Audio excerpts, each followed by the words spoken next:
બનાસકાંઠા જિલ્લાના સુઈ ગામ ખાતે આજે ₹1.83 કરોડના ખર્ચે નવનિર્મિત એસટી બસ સ્ટેશનનું ઉદ્ઘાટન કરી 11 નવી બસોને લીલી ઝંડી આપવામાં આવી હતી। મુખ્યમંત્રી ભૂપેન્દ્ર પટેલની સાથે અધ્યક્ષ શંકરભાઈ ચૌધરી, ઉદ્યોગ મંત્રી બલવંતસિંહ રાજપૂત પણ ખાસ જોડાયા હતા। તેમની સાથે જિલ્લા ભાજપના અધ્યક્ષ અને ધારાસભ્યો પણ જોડાયા હતા। સાથોસાથ નડાબેટ ખાતે સરહદી વિસ્તારની મુલાકાત લઈ મુખ્યમંત્રી અને મહાનુભાવોએ જવાનો સાથે સંવાદ કર્યો।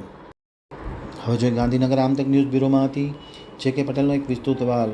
આજરોજ ₹1.83 કરોડના ખર્ચે સુઈ ગામમાં નવનિર્મિત એસટી બસ સ્ટેશનનું ઉદ્ઘાટન ભૂપેન્દ્ર પટેલના હસ્તે કરવામાં આવ્યું હતું। આ પ્રસંગે યોજાયેલા કાર્યક્રમમાં અધ્યક્ષ શંકરભાઈ ચૌધરી, રાજ્યના કેબિનેટ મંત્રી અને ઉદ્યોગનો હવાલો સંભાળતા બલવંતસિંહ રાજપૂત સહિતના મહાનુભાવોની ઉપસ્થિતિમાં આ બસ સ્ટેશનનું ઉદ્ઘાટન કરી નવી 11 બસોને લીલી ઝંડી આપવામાં આવી હતી।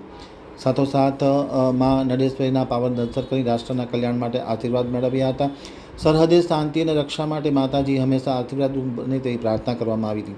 નડાબેટ ખાતે આપણા સુરવીર જવાનો સાથે સંવાદ કરી તેમની દેશભક્તિ, સુરવીરતા અને નિસ્વાર્થ સેવાના ભાવને પણ ઉપરોક્ત મહાનુભાવોએ નમન કર્યું હતું। આ પ્રસંગે યોજાયેલા કાર્યક્રમમાં જિલ્લા ભાજપના અધ્યક્ષ કીર્તિસિંહ વાઘેલા, ધારાસભ્ય અનિકેતભાઈ ઠાકર, પ્રવીણકુમાર માળી, કેસાજી ચૌહાણ, સ્વરૂપજી ઠાકોર, માવજીભાઈ દેસાઈ, જીએસઆરટીસીના એમડી એમ નાગરાજન, જિલ્લા કલેક્ટર, જિલ્લા વિકાસ અધિકારી, પોલીસ વડા સહિતના લોકો ખાસ ઉપસ્થિત હતા। તેમની ઉપસ્થિતિમાં આ બંને કાર્યક્રમો સંપન્ન થયા હતા।